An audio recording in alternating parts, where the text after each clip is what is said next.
Dear student, today we will study about double fertilization. First of all, we see about what is the meaning of double fertilization. Double मतलब दोहरा, जो दो मरतबा होते हैं.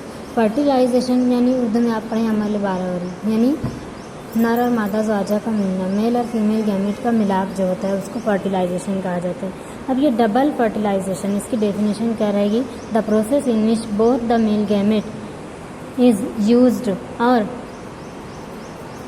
दूसरे जुमले में कहेंगे both the male gametes are used और participate in the process of fertilization is called as double fertilization. ये डबल फर्टिलाइजेशन जो है ये यूनिक प्रोसेस है एंजियोस्पर्म का.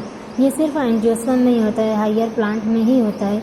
इससे नीचे जाएंगे हम, लोअर प्लांट्स में डबल फर्टिलाइजेशन नहीं होता है. 2 मेल गैमेट्स यूज़ नहीं होते, एक ज़ाय ही हो जाता है. इसको सबसे पहले बताया है निवासजीन, ये साइंटिस्ट है. इसने ये प्लांट जो लिए थे लिलियम और फ्रिटिलारिया, इन दोनों प्लांट में उसने ऑब्जर्व किया था और उसने बताया था कि डबल फर्टिलाइजेशन होता है. अब डबल फर्टिलाइजेशन जो है ये लॉन्ग क्वेश्चन आता है आपको 7 मार्क्स का और 5 मार्क्स का. इसको हम ये 6 पॉइंट से कंप्लीट कर सकते हैं. अब यहाँ सबसे पहले देखेंगे फर्टिलाइजेशन कब होता है? जब पॉलिनेशन हो जाता है. आपने अभी तक स्टडी किया पॉलिनेशन. पॉलन आकर स्टिग्मा पर गिरता है.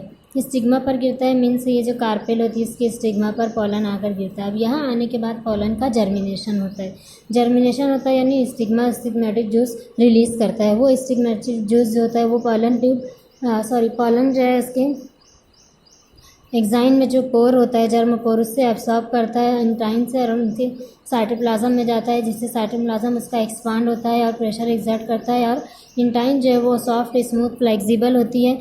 वो पुशअप होती है उस वाटर के एक्सेस वाटर की वजह से, और वो वीक पॉइंट देखती है जहाँ पर जर्म पोर होता है, वहाँ वाल वीक होती है और वहाँ से वो ओजिंग आउट होती है, बाहर निकलती है और ट्यूब बना लेती है. उसको पॉलन ट्यूब कहते हैं. अब ये पॉलन ट्यूब कहाँ बन रहा है? ये स्टिग्मा के ऊपर बन रहा है. फिर स्टिग्मेटिक सरफेस पर उसके टिश्यूज़ में इंटर होता है, वहाँ से स्टाइल में इंटर होता है और स्टाइल से फिर वो ओव्यूल के अंदर एम्ब्रियो साइट तक जाता है और माइक्रोपाइल एंड से अंदर जाता है. ये पॉलन ट्यूब का फॉर्मेशन होता है, उसकी ट्रैवलिंग होती है. अब ये जो पॉलन ट्यूब नीचे ट्रैवल करता है इसकी एक वजह ये होती है कि ओव्यूल से एक केमिकल रिलीज़ होता है. Chemical substance, stimulating substance release होता है जो स्टिमुलाई करता है, उसको उकसाता है, एनहांस करता है, जिसकी वजह से पॉलन ट्यूब उसकी तरफ खींचता हुआ चला आता है और इस तरीके से वो ट्रैवलिंग करता है. अब इस पॉलन ट्यूब के अंदर होते हैं 2 नॉन मोटाइल मेल गैमेट्स. ये नॉन मोटाइल मेल गैमेट्स इस पॉलन ट्यूब की वजह से मूवमेंट करते हुए जाते हैं. वो खुद हरकत नहीं करते, उनके अंदर कोई लोकोमोटरी ऑर्गन नहीं होता है. वो पॉलन ट्यूब के ट्रैवलिंग करने से उसके साथ साथ नीचे स्टिग्मा से स्टाइल से ओवरी और ओवरी से ओवरी चैम्बर से ओव्यूल और ओव्यूल के अंदर एम्ब्रियो सैक तक आते हैं, जहाँ पर एम्ब्रियो सैक में होते हैं 2 सिनर्जिड्स. ये पहला स्ट्रक्चर में आप देख सकते हैं. ये एम्ब्रियो सैक है जो पिछले लेक्चर में आपको बता चुकी हूँ, जिसमें ये लार्ज एग सेल है, इसके बाजू से दोनों सिनर्जिड्स हैं. ये रिसीविंग का काम करते हैं, पॉलन को रिसीव करते हैं. कैसे? ये हेयर लाइक होते हैं और जो पॉलन ट्यूब के अंदर पॉलन ट्यूब आता है इनके पास, तो उसमें उसको रप्चर कर देते हैं. ये हेयर लाइक उसका प्रोजेक्शन उसमें चुप जाता है जिससे पॉलन ट्यूब रप्चर होता है. इनके एक बात और रहती है कि इनमें जो वाटर होता है ये ब्रस्ट हो जाते हैं और इनका जो वाटर होता है ये पॉलन ट्यूब के ज़रिए एब्सॉर्ब होता है और उससे उसकी वाल रप्चर होती है. इस तरीके से ये रिसीविंग का काम करते हैं और इस तरीके से ये 2 non motile male gametes pollen tube के ज़रिए ट्रैवल करके एग तक पहुंचते हैं. अब जब यहाँ ये रिलीज़ होते हैं तो रिलीज़ होने पर 1 मेल गैमेट फ्यूज़ होता है किससे? एग से. और यहाँ होता है फर्स्ट फर्टिलाइजेशन, और इस फर्टिलाइजेशन को कहा जाता है जनरेटिव फर्टिलाइजेशन, क्योंकि यहाँ पे मेल और फीमेल मिल रहे हैं और इनके जेनेटिक कैरेक्टर्स मिल रहे हैं, जिससे यहाँ पर न्यू ऑफस्प्रिंग बनेगा, इसीलिए इसको कहेंगे जनरेटिव फर्टिलाइजेशन. और उसी के फ़ौरन बाद जो सेकंड मेल गैमेट रिलीज़ होता है पॉलन ट्यूब से, वो आकर फ्यूज़ होता है सेकेंडरी न्यूक्लियस से. जब वो सेकेंडरी न्यूक्लियस से मिलता है तो ये वेजिटेटिव सेल्स हैं, इसीलिए इसको कहा जाता है वेजिटेटिव फर्टिलाइजेशन. तो यहाँ पर एक जनरेटिव फर्टिलाइजेशन होता है और एक वेजिटेटिव फर्टिलाइजेशन होता है. अब दोनों का मिलाप हो रहा है, दोनों मिल रहे हैं, तो ये कहलाता है syngamy.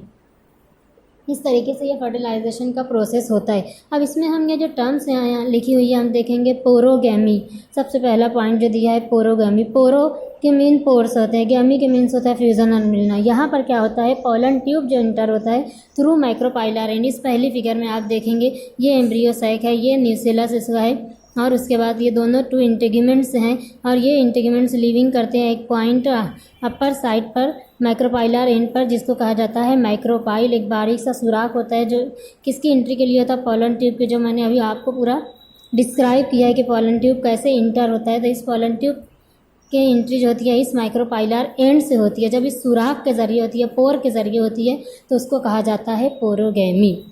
Pollen tube इंटर्स through micropyle, that's called पोरोगैमी। अब यही पोलन ट्यूब कभी कभी कुछ फ्लावर में ऐसा भी होता है, ये सबसे मेन वे है, यही तरीका है सही जिससे पोलन ट्यूब इंटर होता है। लेकिन कभी कभी ऐसा होता है कि ये पोलन ट्यूब बजाय इस माइक्रोपाइल से इंटर होने के, ये जो माइक्रोपाइल के बिल्कुल अपोजिट साइड पर जो चलाजा होता है, चलाजल एंड होता है, उस चलाजल एंड से ही पोलन ट्यूब इंटर हो जाता है ओव्यूल के अंदर। हालांकि ज़्यादा ये चलाजल एंड से ही इंटर होकर माइक्रोपाइल तक जाकर वहाँ से ही इंटर होता है, लेकिन चलाजल एंड से इंटर होता है, इसीलिए उसको कहते हैं chalazogamy. Pollen tube enter through chalaza, that's called chalazogamy. इसके बाद थर्ड है मेसोगैमी। मेसोगैमी से होता है मिडल। यहाँ पर क्या कंडीशन होती है, थर्ड फिगर में आप देखो, ये पोलन ट्यूब जब ट्रैवल होता है इस स्टाइल से आता है, आने के बाद माइक्रोपाइल से इंटर होने की बजाय ये इंटेग्यूमेंट से अंदर जाता है, माइक्रोपाइल को छोड़कर इंटेग्यूमेंट से को रप्चर करता हुआ एम्ब्रियो साइक तक पहुंचता है और फिर एक से यहाँ फ्यूज़ होता है। तो जब वो इंटेग्यूमेंट से इंटर होता है तो दरमियान से जा रहा है ओव्यूल के दरमियानी हिस्से से, तो उसको कहेंगे mesogamy. Pollen tube enter through the integuments, तो ये कहलाएगा मेसोगैमी। इसके बाद नेक्स्ट टर्म यहाँ पर दी है साइफेनोगैमी। साइफॉन के मीन्स होता है ट्यूब, ट्यूब फॉर्म होना। अब यहाँ पर आप देख रहे हैं जो नॉन मोटाइल मेल गैमेट है वो पोलन ट्यूब, ये ट्यूब है, इस ट्यूब के ज़रिए ट्रैवल करके आ रहा है और माइक्रोपाइल से इंटर हो रहा है, एक से फ्यूज्ड हो रहा है, तो ट्यूब के ज़रिए आता है, तो उसको कहा जाता है siphonogamy. The non motile male gametes are carried through hollow pollen tube. Siphon यानी ट्यूब, गैमी मीन्स मिक्सिंग, है ना, तो इससे याद रखेंगे साइफेनोगैमी यानी the pollen tube, the male gametes are come by the tube.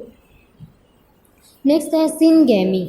Syngamy यानी फ्यूज़न ऑफ हैप्लॉइड में। देखो सिन के मीन्स होता है फ्यूज़ होना और ज्वाइंट होना, है ना, जुड़ना। तो ये दोनों का जुड़ना, fusion of haploid male gamete with fusion of haploid male gamete with haploid female gamete और egg to produce a diploid zygote. तो ये मेल और फीमेल गैमेट दोनों जुड़ जा रहे हैं, तो ये जुड़ने को कहा जाता है सिनगैमी। सिक्स्थ टर्म है ट्रिपल फ्यूज़न। अब यहाँ पर क्या हुआ, पोलन ट्यूब से नॉन मोटाइल मेल गैमेट आया, मैंने आपको बताया। फर्स्ट जो फ्यूज्ड हुआ एक से, और सेकंड वाला फ्यूज्ड हुआ किससे, सेकेंडरी न्यूक्लियस से, है ना। तो ये सेकेंडरी न्यूक्लियस जिसको PEN कहा जाता है, यानी कि प्राइमरी एंडोस्पर्म न्यूक्लियस, है ना। ये प्राइमरी एंडोस्पर्म न्यूक्लियस से जब मेल गैमेट फ्यूज़ हो जाता है तो फिर ये सेकेंडरी न्यूक्लियस बन जाता है ना, ये प्राइमरी एंडोस्पर्म न्यूक्लियस। तो यहाँ पर जब ये इससे जुड़ता है तो सेकंड मेल गैमेट इससे जॉइंट होता है, तो यहाँ पर भी दोनों जुड़ रहे हैं, तो सिनगैमी है। लेकिन ये वेजिटेटिव फर्टिलाइजेशन है और यहाँ पर पहले से दो न्यूक्लियस हैं, पहले से दो सेल हैं और ये तीसरा इससे ज्वाइंट हो रहा है, तो एक ही वॉल में, एक कंपाउंड वॉल में 3 न्यूक्लियाई आ जाते हैं, तो इसीलिए इसको कहा जाता है ट्रिपल फ्यूज़न।